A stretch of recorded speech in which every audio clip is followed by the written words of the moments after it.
Amém. Que Deus abençoe cada um de vocês, em qual momento for esse vídeo chegar até a tela aí de vocês, que essa mensagem possa produzir bons frutos no coração de vocês e que o Senhor fale algo específico, para esse dia.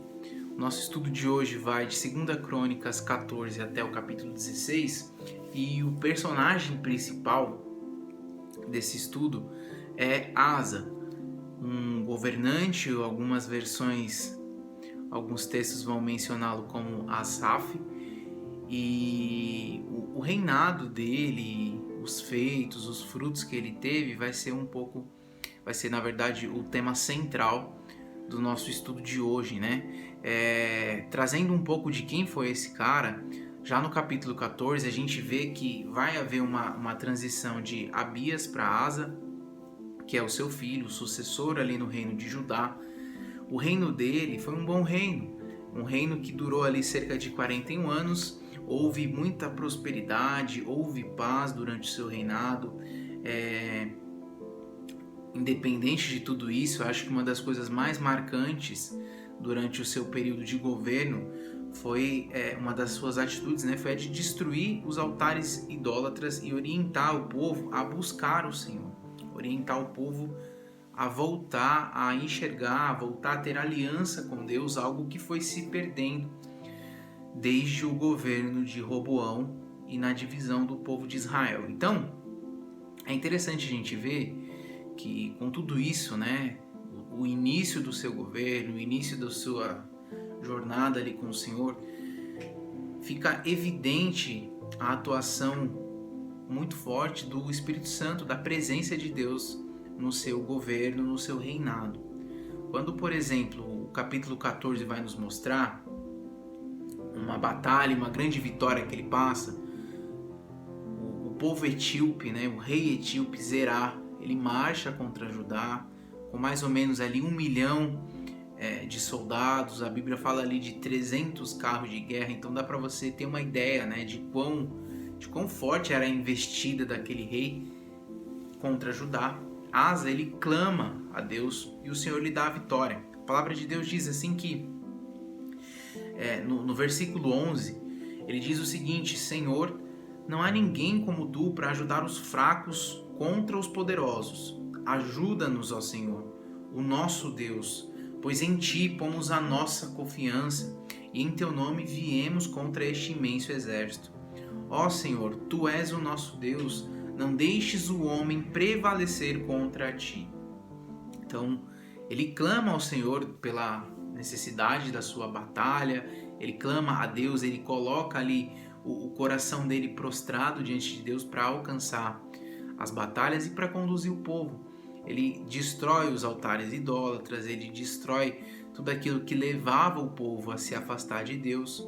Na história ali dos reis de Judá e de Israel, há uma lição muito profunda sobre buscar ao Senhor, sobre restabelecer aliança com Deus. A gente viu isso no livro de 1ª e 2ª Reis, a gente está retomando, revendo tudo isso nos livros de Crônicas. A gente está vendo o quanto o povo ele se desprendeu de viver com Deus, o quanto eles se desprenderam de viver a aliança que eles tinham com Deus e as consequências disso. Então, é óbvio que há muito sofrimento, há muita dor para aqueles que decidem caminhar longe de Deus. E Asa, especificamente, traz de volta essa aliança, traz de volta esse sentido. Ele conecta de novo o povo aos costumes do Senhor. Isso é muito bom. E a gente entende também, diante desse cenário todo, que o Senhor, ele nos criou para viver em paz, em segurança, em prosperidade. Mas quando nós decidimos viver longe do Senhor, longe da sua presença, distantes da sua palavra, distante dos seus mandamentos, distante das suas ordenanças, nós sofremos com as durezas, com as duras consequências do pecado que automaticamente invade. Eu tenho na minha mente uma ilustração que é muito clara e muito direta, Nossa mente, o nosso coração, ele é um território vazio. E toda vez que eu me lanço lanço, eu busco, eu me encho da presença de Deus, da sua palavra, eu me encho dos seus decretos, dos seus mandamentos, enfim, aquele território é fincado uma bandeira do reino de Deus. Mas toda vez que eu abandono isso e toda vez que eu permito que essa mente fique vazia e que fique disponível, automaticamente o pecado começa a tomar conta de nós, é a nossa natureza. Então há uma bandeira sendo fincada ali do pecado e a gente tem que escolher a qual bandeira a gente vai se filiar e qual bandeira a gente vai permitir ser fincada ali no nosso coração, na nossa alma. Então Asa começa muito bem, é o que o capítulo 14 vai nos trazer. Ele traz um pano de fundo de quem é esse cara, de onde ele veio, da sua sua família, está assumindo um novo reino. Ele começa muito bem, ele cria ali um relacionamento com Deus, ele estabelece a adoração novamente, ele destrói os postes idólatras, ele começa a lutar contra a idolatria. Já no capítulo 15, a gente vai ver sobre a dedicação, sobre o coração desse homem. Esdras aqui nos mostra no capítulo 15 como Asa se comportou diante ali de uma exortação divina enviada por um profeta, o profeta Azarias. Diz que assim que ouviu as palavras e a profecia do profeta Azarias, filho de Oded, o rei Asa encheu-se de coragem. O rei Asa, ele deu início ali, a um verdadeiro avivamento em Judá, naquele período de governo dele. Ele retira os postos, os ídolos que eram repugnantes de toda a terra de Judá e de Benjamim, e também das cidades que havia conquistado nos montes de Efraim, e restaurou o altar do Senhor que estava em frente do pórtico do templo do Senhor, é o que diz a palavra. Então, ele provoca um verdadeiro avivamento, ele provoca uma transformação verdadeira no povo naquele momento, no reino dele, que era Judá e Benjamim, as tribos do sul. A decisão dele foi tão firme, de estabelecer esse governo, de mudar as situações, que até mesmo a sua avó Maaca foi disciplinada. Até mesmo a sua avó foi disciplinada. E ele a depôs, ele colocou ela ali, ele tirou ela da posição de rainha mãe, porque ela tinha feito um poste sagrado repugnante. Uma decisão difícil, porque muitas vezes famílias ou pessoas tão próximas assim a nós, numa posição tão especial como uma avó, uma mãe ou algo do tipo, é difícil de você criar um confronto ou de entrar no embate. Quantas vezes a gente deixa algumas situações irem passando, irem levando adiante para evitar esse confronto? E ele não, ele coloca o Senhor realmente acima de qualquer coisa. Então a gente vê um coração dedicado, um coração buscando as prioridades de Deus, as prioridades do reino de Deus acima de qualquer coisa. E até aqui ele tem prosperado.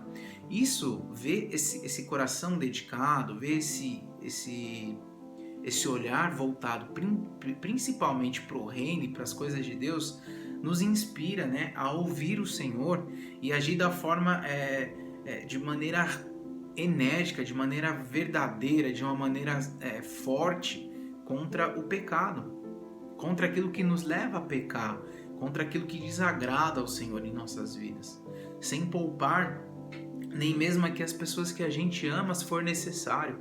Quantas vezes a gente precisa se retirar de lugares, quantas vezes a gente tem que se retirar da presença ou da companhia de pessoas por um momento, para que a gente não venha ceder ao pecado, para que a gente não venha se enfraquecer ao pecado, ou para que a gente não venha ser tomados por aquela situação, por aquele contexto que aquelas pessoas decidiram viver naquele momento longe de Deus. São escolhas, a gente não deixa de amar, a gente não deixa de orar, a gente não deixa de gostar dessas pessoas, mas existem algumas situações que não vai caber, não vai ter sentido para nós estar naquele momento, naquele ambiente ou naquelas companhias, pensando que a gente vai conseguir alinhar aquele momento com a nossa caminhada com Deus. E a gente está sempre diante de escolhas e a gente precisa de fato fazer as nossas escolhas. Asa ele faz as escolhas dele. Então, viver e agradar ao Senhor nesse momento da vida dele é o principal, é o que é mais importante para ele e para nós. Será que nós também somos colocados diante de situações como essa, diante de escolhas como essa? O que será que nós faríamos na posição desse cara? O que será que nós faríamos em um contexto como esse cara? Então isso me inspira mesmo a ouvir ao Senhor, a não poupar ninguém, cumprir, né, o maior mandamento, né? Devemos estar aí comprometidos de fato com o reino, devemos estar comprometidos com o Senhor, e ele estava muito preocupado com isso, em agradar o Senhor. Nos versículos 16 ao 19 fala sobre o coração dedicado desse homem. Olha o que diz a palavra: o rei Asa chega até a depor a sua avó Maaca da posição de rainha-mãe, pois ela havia feito um poste sagrado repugnante. Asa derrubou o poste, despedaçou-o, queimou no vale de Cedron. Embora os altares idólatras não tivessem sido eliminados de Israel, o coração de Asa foi totalmente dedicado ao Senhor durante toda a sua vida. E ele trouxe para o templo de Deus a prata, o ouro e utensílios que ele e seu pai haviam consagrado. E não houve mais nenhuma guerra até o 35º ano de seu reinado. Então, até o 35º ano do seu reinado não houve guerra. Ele restaura muitas coisas importantes, sagradas, ele destrói a adoração e a idolatria, né, no meio de Judá e Benjamim. Então ele cria ali, né, um ambiente propício, um avivamento é colocado no meio do povo. E eu creio que essa seja a sede de muitos de nós, trazer um avivamento para o meio do povo, para os nossos dias, para a nossa geração, para as nossas cidades, para as nossas casas, para as nossas igrejas, enfim, para o reino. Então, uma coisa que eu aprendo aqui é que para que esse avivamento tão sonhado e tão desejado venha seja algo real, seja algo palpável, a primeira coisa que a gente precisa fazer é dedicar os nossos corações totalmente ao Senhor. O que a gente precisa tirar das nossas vidas para que esse avivamento aconteça? Sejam pessoas, sejam lugares, sejam situações. Destruir os postes ídolos aqui que ele fala, ou seja, o que são esses postes ídolos hoje nas nossas vidas? Para alguns é o dinheiro, para alguns é a fama, para outros são os prazeres da carne, são questões carnalidades, né, que a gente vê citando na Bíblia, como por exemplo o sexo, a comida, a bebida, o prazer no dinheiro, enfim. Eu não sei o que são os postes ídolos para cada um de vocês, mas todos nós temos um poste ídolo. Um poste a qual a gente tem que lutar contra ele, que a gente tem que destruir sempre. O que a gente vai terminar entendendo aqui a história de Asa é que a gente viu até aqui nos 2 primeiros capítulos, por exemplo, no 14 e no 15, que ele começou muito bem, que ele se manteve muito bem. Infelizmente, ele não vai terminar da mesma forma. E é esse, talvez, o contexto que Deus tenha para nos alertar hoje, através desse devocional, para que a gente seja constante, para que a gente comece e continue caminhando bem. A gente vai ter sim os altos e baixos, mas para que a gente termine no alto, para que a gente termine no ápice, termine bem, entregando o nosso melhor. A palavra de Deus diz que é melhor o fim das coisas do que o começo. Eu entendo então que a gente tem sim a oportunidade de terminar a nossa carreira da fé, a nossa caminhada, a nossa jornada, como cada um deseja aí chamar, de maneira excelente. O capítulo 16 vai falar sobre o pecado de Asa, o nosso último capítulo. E é triste ver que pessoas começam muito bem, mas terminam mal a sua jornada. E eu oro a Deus para que nós não venhamos a ser também mais um desses números nessa grande estatísticas aí de pessoas que começam bem a sua chamada, que começam e constroem bem até a sua caminhada, mas que infelizmente não sustentam ela até o final. O capítulo 16, Esdras vai nos mostrar que o final da história de Asa não foi tão bom, não foi tão legal quanto o seu início. Passam-se alguns anos, o rei se viu ali cercado por exércitos inimigos, e ao invés de buscar ao Senhor como ele havia feito lá no começo, e como tinha dado certo, como ele tinha já construído uma caminhada, uma história, ele segue a incredulidade. Ele segue os seus próprios caminhos. Ele faz aliança com Ben-Hadad e ele paga com todos os tesouros que pertenciam ao templo do Senhor aquela aliança. Então, aqui uma verdadeira demonstração de descaso com o reino. Há uma verdadeira demonstração de descaso com o reino de Deus e com o próprio Senhor, com tudo que ele já fez por aquele cara, por tudo que ele já fez por aquele homem. A atitude que ele tem aqui deixa o Senhor bastante irritado. O texto vai nos mostrar isso. O Senhor fica bastante irritado com isso. Então, diante de toda essa irritação, diante de todo esse cenário, o Senhor envia a ele o profeta Hanani para adverti-lo, mas ao contrário das outras vezes, em que ele acabou aceitando ali a correção do Senhor, em que ele aceita a palavra de Deus como um conserto e alinhamento para a vida dele, ele fica irado com a correção e ele mandou prender o servo de Deus. Ele castiga aquele que tem sido um mensageiro de Deus, um cara que traz, traz luz para os olhos deles que estão cegos diante daquela situação. E aí o juízo do Senhor vem para ele como uma doença. Asa fica gravemente doente e mesmo assim diz a palavra que não buscou ajuda do Senhor, mas só dos médicos. E o seu erro foi esquecer de Deus e buscar apenas ajuda humana. A medicina, ela foi criada assim por Deus. Eu creio demais que que os médicos são instrumentos de Deus, sim. Mas um cara que tinha aliança com Deus, um cara que já conhecia o Senhor, um cara que buscava, que caminhava, que trouxe foi responsável por um avivamento naquela nação, naquele momento, jamais poderia esquecer de quem levou ele até aquele lugar, de quem fez ele chegar até aquele ponto. E esse, creio eu, seja um erro de muitos de nós, que começamos bem a nossa caminhada, começamos bem a nossa vida, e um momento onde as coisas dão uma melhorada, ou onde as coisas, os sonhos ou as vontades que a gente tenha dentro de nós comecem a acontecer, a gente esqueça de quem foi que nos levou até ali. A gente esqueça do Senhor, de tudo que Ele fez para que a gente pudesse chegar naquele ponto, para que a gente pudesse alcançar aquele lugar. E isso é muito ruim, isso é muito triste. Então, esse é o cenário desse cara, esse é o cenário de Asa nesse momento. E é muito bom deixar claro que as escrituras elas não criticam por ele buscar a ajuda dos médicos. A crítica que nós entendemos aqui é porque ele buscou apenas aquele caminho e ele esquece do Senhor. O Senhor que era o seu sustento, o Senhor que era a sua força, a sua inspiração, agora é alguém que está na gaveta, é alguém que está dentro de uma caixa, num armário fechado lá dentro, escondido, num depósito que ninguém frequenta. E quantos de nós também não colocam o Senhor nesse lugar? Quantos de nós não colocam o Senhor diariamente nesse lugar? Naquele depósito escondido, naquele armário onde ninguém entra? Quantos de nós só lembra do Senhor no momento de necessidade ou quando nós não temos nenhum tipo de recurso? Quantos de nós não lembra só do Senhor em um momento onde não há soluções ou não há alternativas? Então é muito triste ver esse cenário aqui acontecendo.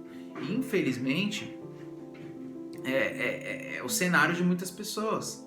Quando em outras circunstâncias ele viu a mão do Senhor agindo, ele lembrava do Senhor. Agora nesse momento ele não vê. Então essa atitude de Asa, ela desconfigura tudo que ele tinha vivido antes com Deus. De maneira imediata, né, fica ali muito claro uma rebeldia, um pecado. O coração dele se tornou endurecido, se tornou incrédulo. Aquele coração que antes foi semente, foi um celeiro de avivamento para a nação naquele momento, agora é um celeiro de pecado e de incredulidade contra o Senhor. E o exemplo de Asa, ele deve ser um alerta para nós. Nós precisamos estar atentos demais ao que a gente vive nos nossos dia a dias. A gente precisa ser constante, a gente precisa ser fiéis durante todo o trajeto da nossa caminhada, não apenas em um momento específico, em um momento isolado ou por um tempo, mas até o fim. A gente sabe que vai haver dias difíceis, vão haver sim crises, vamos sim passar por dificuldades, por necessidades. Não há como fugir disso, mas em todo tempo nós devemos buscar ao Senhor, em todo tempo nós devemos clamar ao Senhor e entender que o que nós vivemos ontem, o que nós vivemos no momento passado, o que nós vivemos lá atrás, não é suficiente para o que Deus tem agora. Deus tem sempre uma porção nova a ser derramado, há sempre um óleo fresco, há sempre um novo de Deus a ser derramado sobre nossas vidas. E o que eu percebo é que muitas vezes a gente se acomoda ou senta ali, né, acaba se assentando numa posição de comodismo, aonde o que a gente viveu vira uma bagagem que não é produtiva e impede da gente viver um novo, impede de viver um novo passo com o Senhor.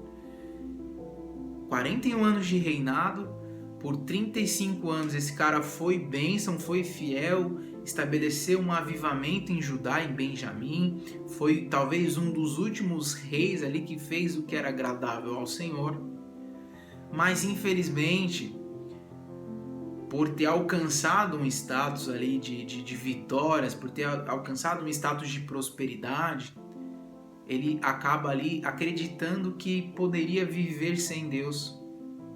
E esquece que foi o próprio Senhor quem deu todas essas batalhas, que deu todas essas vitórias, que deu toda essa prosperidade para ele.